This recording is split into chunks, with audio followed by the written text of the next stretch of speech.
இப்போ நம்ம என்ன பண்ண போகிறோம் அப்படின்னா அப்படியே வந்து வேஸ்ட் ரவுண்டுக்கு நம்ம வந்துட வேண்டியதான்.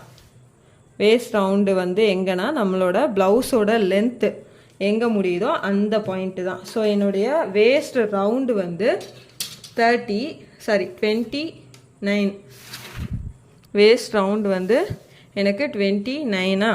ஸோ இதை டிவைட் பண்ணிக்கோங்க. 29 வந்து 7.25 வரும். சரிங்களா? 7.25 எங்கே இருக்குது? இந்த இருக்குது. ஸோ இந்த இடத்துல மார்க் பண்ணி இதையும் நம்ம கோடு போட்டுக்கலாம். ஓகேவா? கோடு போட்டுட்டு இப்போ இந்த ரெண்டு இடத்தையும் நம்ம வந்து ஜாயின் பண்ணிக்கலாம். ஓகேவா? ஜாயின் பண்ணியாச்சு. நம்மளோட ப்ளவுஸோட பேக் போர்ஷனில் நம்ம ஆல்மோஸ்ட் எல்லாமே கம்ப்ளீட்டு. இப்போ நெக்கு வந்து நம்ம கண்டுபிடிக்கலாம்.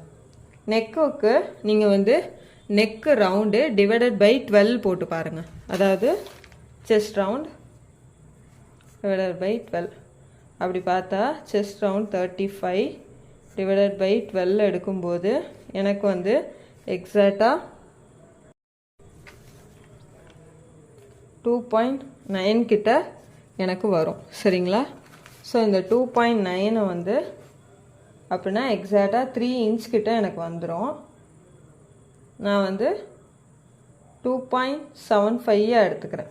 ஓகேவா? என்னடா இவ்வளோண்டு இருக்கேன்னு பார்க்காதீங்க. இன்னும் நம்ம அலவன்ஸ்லாம் கொடுக்குறப்ப கரெக்டாயிரும். நெக்ஸ்ட்டு எனக்கு இப்போ இங்கே 2.75 எடுத்திருக்கேனா?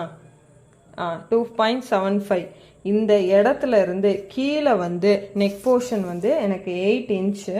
ஸோ அந்த நெக் போர்ஷன் நான் 8 இன்ச் லென்த் வந்து மார்க் பண்ணிவிட்டு இங்கே 2.75 அப்படின்னா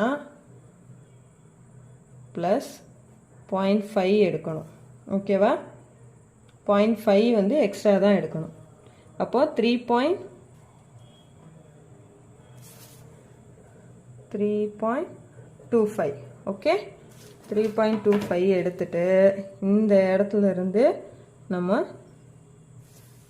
ஒரு கோடு போட்டு இந்த 1/2 இன்ச் எக்ஸ்டெண்ட் பண்ணுறது எதுக்கு அப்படின்னா பேக்கில் ரவுண்டு ஷேப்பு கரெக்டாக வரும். சரிங்களா? ஷேப்பாக இருக்கும். நீங்கள் வந்து இப்போ நேராக எடுத்திங்கன்னா இப்போ நம்ம ஸ்டிச் பண்ணுறப்போ இது இன்னும் ஒடுக்கமாயிரும். அப்போ வந்து ஷேப் எப்படி இருக்குன்னா இப்படி வராது. நல்லா அழகாக இந்த ஷேப்புக்கு வராமல் இங்கேருந்து இப்படி வந்துடும். ஒரு மாதிரி இங்கே ஒரு மாதிரி இருக்கும். அது சொல்ல தெரில எனக்கு. ஸோ இந்த ஷேப் வரணும் அப்படின்னா இந்த 0.5 ஃப்ரண்ட்டுக்கும் இப்படி தான், பேக்குக்கும் இப்படி